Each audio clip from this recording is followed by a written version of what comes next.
ویسے تو پاکستان کی بری فوج نے اپنے سربراہ جنرل پرویز مشرف کی سرکردگی میں 12 اکتوبر کی شام کو وزیر اعظم نواز شریف کی منتخب حکومت کا تختہ الٹا تھا، لیکن اس حکومت میں شامل بعض اہم رہنماؤں کا کہنا ہے کہ انہیں کئی ہفتے پہلے ہی ایسی اطلاعات مل چکی تھی کہ فوجی سربراہ نے حکومت پر قبضہ کرنے کی منصوبہ بندی کر لی ہے۔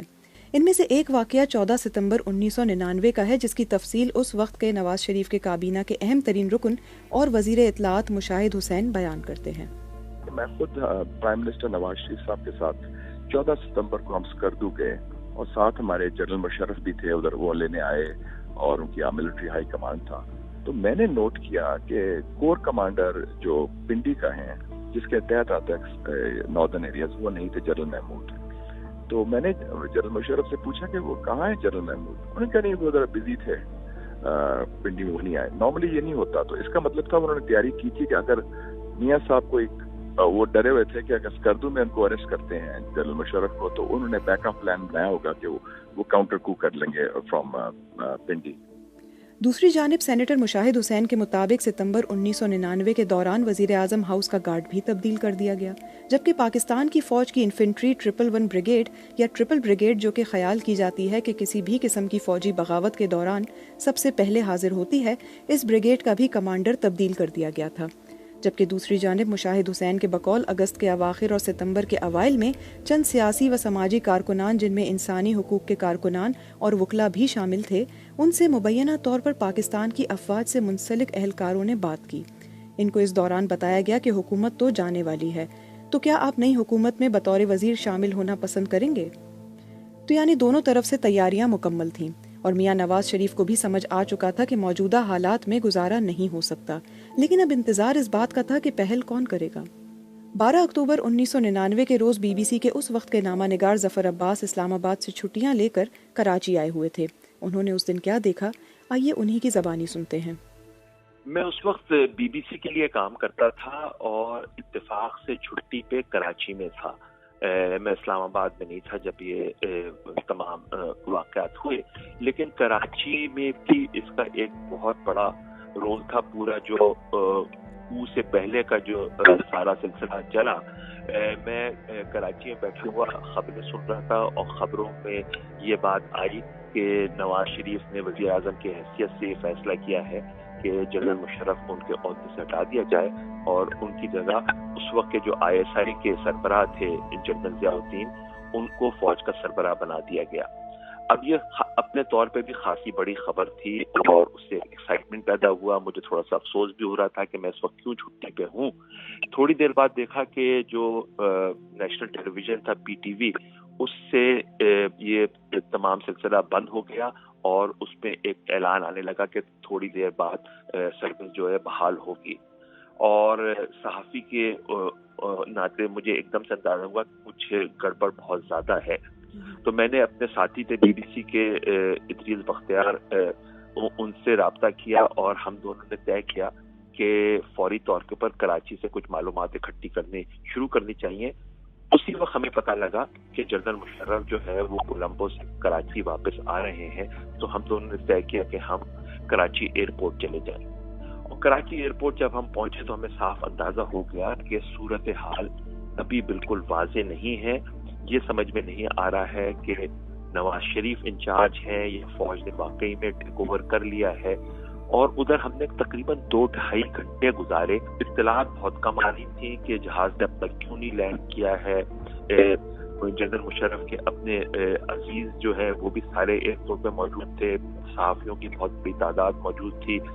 اور پھر تھوڑی دیر بعد اندازہ ہونا شروع کیا کہ فوج جو ہے ایکشن میں آئی ہوئی ہے، اور ادھر ہی تھوڑی دیر میں اس وقت کے کور کمانڈر کی گاڑی بھی آ کے ٹرمینل کے سامنے کھڑی ہو گئی۔ ہم حالات کا جائزہ لیتے رہے، خبریں جمع کرتے رہے، لیکن واضح کچھ نہیں ہو پا رہا تھا۔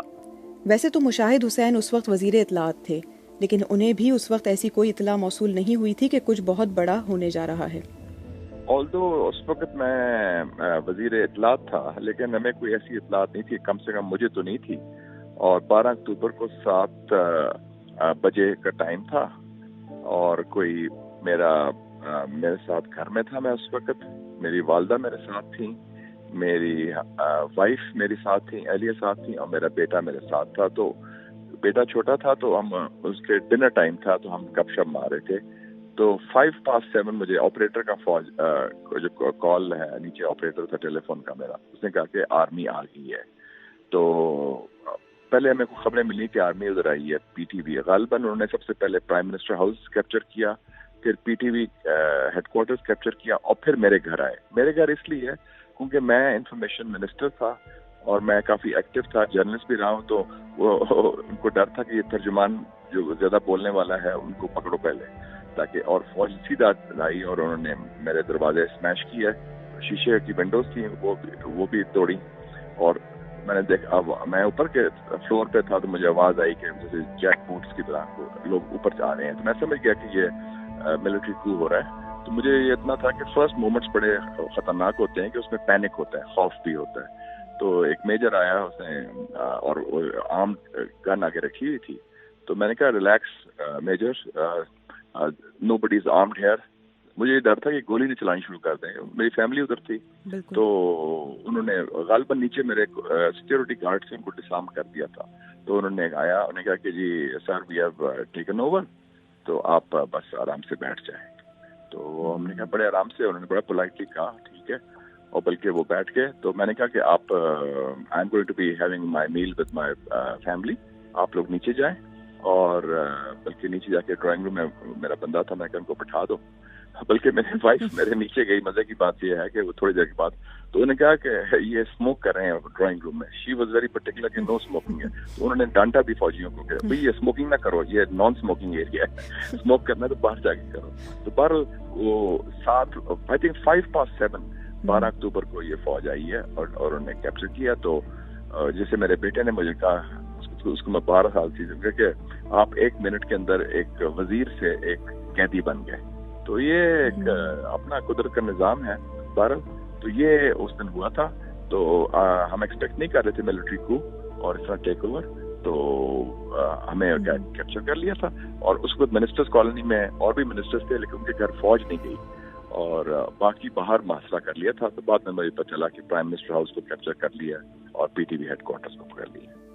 اب اس دوران لاہور میں لوگوں کی پریشانی میں جہاں اضافہ ہوتا رہا، وہیں ڈان اخبار میں 13 اکتوبر کو شائع ہونے والی خبر کے مطابق لوگ ایک دوسرے سے پوچھتے نظر آئے کہ شہر میں کیا ہو رہا ہے. اسی طرح کئی حکومتی عمارتوں کے باہر لوگ ہجوم کی شکل میں نظر آئے تاکہ کسی طرح یہ جان سکیں کہ ملک کس کے ہاتھ میں ہے. جب تمام تر باتیں سامنے آ گئیں تو اس کے بعد جنرل پرویز مشرف نے جی ایچ کیو میں اپنے کور کمانڈر سے خطاب کیا. 17 اکتوبر کو کور کمانڈر سے خطاب کرتے ہوئے جنرل پرویز مشرف نے کہا کہ میں 2 کام کر سکتا تھا، یا تو میں پورا جسم ختم کروں یا پھر جسم کا صرف ایک حصہ. قوم جہاں جسم ہے تو آئین جسم کا ایک حصہ ہے، اس لیے میں نے آئین کو رد کیا. مصنف شجاع نواز، جنہوں نے اپنی کتاب بے نیام تلواریں میں اس خطاب کا تذکرہ کیا ہے، انہوں نے کہا کہ یہ جنرل پرویز مشرف کی اکتوبر 1999 کی فوجی بغاوت پر وضاحت تھی. مصنف شجاع نواز اپنی کتاب دی بیٹل فار پاکستان میں لکھتے ہیں کہ حکومت میں تبدیلی سے کئی تجزیہ نگار شریف 2.0 یا 3.0 تلاش کرنے لگے کہ اب وہ پہلے لیے گئے فیصلے نہیں لیں گے، لیکن یہ تمام لوگ نا امید ہوئے. بی بی سی سے بات کرتے ہوئے انہوں نے کہا کہ نواز شریف اپنے قریبی لوگوں کے ہمراہ ہی رہتے ہیں. کافی خوش تھے نواز شریف ان کے ساتھ، لیکن پھر کارگل کا مسئلہ جب پیدا ہوا تو اس میں آرمی چیف جنرل مشرف نے پرائم منسٹر کو شروع میں کوئی بریفنگ نہیں دی، اور یہ ان سے بات چیت شروع ہو گئی تھی ان کے افسروں کی 1999 میں. جبکہ تجزیہ نگار سہیل وڑائچ نے کہا کہ پہلے کے مقابلے میں نواز شریف میں خاصی تبدیلی آئی ہے. ظاہر ہے ایک تو عمر کے اعتبار سے ظاہر ہے وہ پہلے سے میچور ہوئے ہیں، تجربہ ان کا ایڈ ہوا ہے، لیکن میرا یہ خیال ہے کہ فوج کے حوالے سے ان کے جو خیالات ہیں جو 2000 میں تھے، 1999 میں تھے، میرا خیال ہے فوج کے حوالے سے ان کے خیالات میں کوئی بڑی تبدیلی نہیں آئی، کیونکہ اس ٹینیور میں بھی ہم نے دیکھا کہ ان کا سارا ٹینیور جو تھا اس میں فوج اور ان کی جو کنفرنٹیشن تھی جس طرح پہلے چل رہی تھی اس میں کوئی کمی نہیں آئی. تو فوج کے بارے میں میرا خیال ہے کہ ان کے نقطۂ نظر میں کوئی بڑی تبدیلی نہیں ہے. باقی چیزوں میں ہو سکتا ہے ان کے نقطۂ نظر میں تبدیلی آئی ہو. لیکن 2013 کے دور حکومت میں نواز شریف کی بلوچستان میں اتحادی حکومت نے صوبے میں پاکستان چین اقتصادی راہداری کے لیے راستہ استوار کرنے کے لیے صوبے کے جنوب مشرق میں ان تمام مسلح تنظیموں کے خلاف کارروائی شروع کی جن کی وجہ سے صوبے میں کئی سالوں سے شورش رہی ہے۔ اس سے ایک بار پھر ان کا ریاست سے آمنا سامنا ہوا، لیکن وہ اس طرح منظر عام پر نہیں آیا جس طرح سے 2016 میں ڈان لیکس کا معاملہ نہ صرف سامنے آیا بلکہ نواز شریف کے لیے مفاہمت کے راستے بھی بند کرتا ہوا چلا گیا۔ ڈان لیکس کے ذریعے حکومت اور فوج کے درمیان ہونے والی ایک میٹنگ کے نکات سامنے آئے تھے جس میں حکمراں جماعت نے فوج کو کہا تھا کہ بین الاقوامی سطح پر تنہائی کا سامنا کرنا پڑ سکتا ہے اگر دہشت گردی پر قابو نہیں کیا گیا۔ اس خبر کے آنے کے بعد 2016 میں آرمی چیف راحیل شریف نے اسے قومی سلامتی کا معاملہ بتاتے ہوئے اس غلط خبر کی تفتیش کرنے کو کہا۔ اداروں کے درمیان کنفرنٹیشن بڑھتا ہے یا کوئی ایک ایسا ادارہ ہوتا ہے جو تنقید سننے کو تیار نہیں ہوتا ہے تو یہ کنفرنٹیشن صحافیوں سے اور صحافت کے ساتھ بھی بہت زیادہ ہو جاتا ہے۔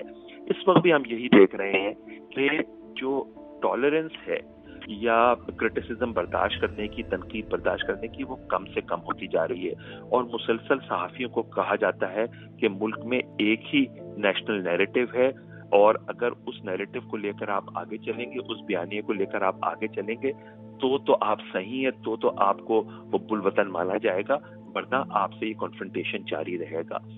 اب حالیہ دنوں میں سویلین سپریمیسی اور فوج کی مداخلت جیسے الفاظ کئی بار دہرائے جا چکے ہیں، جن کو سن کر یہ سوال بھی بارہا اٹھایا گیا ہے کہ کیا سویلین سپریمیسی صرف ایک خیال ہی رہ جائے گا یا اس پر عمل بھی ہو سکے گا؟ دوسری جانب کیا فوج کی سیاسی معاملات میں مداخلت محدود کی جا سکتی ہے؟ سیاستدان، سیاسی تجزیہ نگار اور صحافی اس پر ملی جلی رائے رکھتے ہیں۔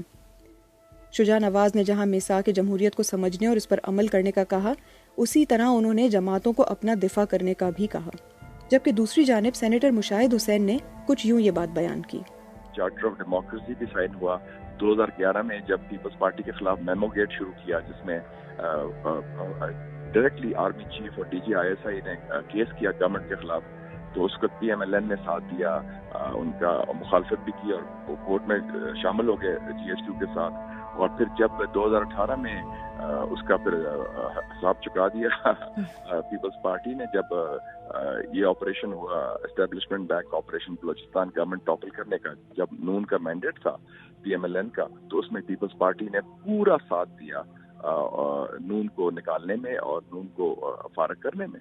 تو یہ جب تک یہ رولز دا گیم نہیں بنیں گے، سیاستدان، سیاسی جماعتیں آپس میں یہ طے کریں گے کہ the road to Islam Abad does not lie through Rawalpindi. road to Islam Abad lies through the ballot box. اور بیلٹ باکس کا تقدس یہ ہے کہ ہر 5 سال کے بعد حکومت ایک آزادانہ منصفانہ الیکشن میں تبدیل ہو۔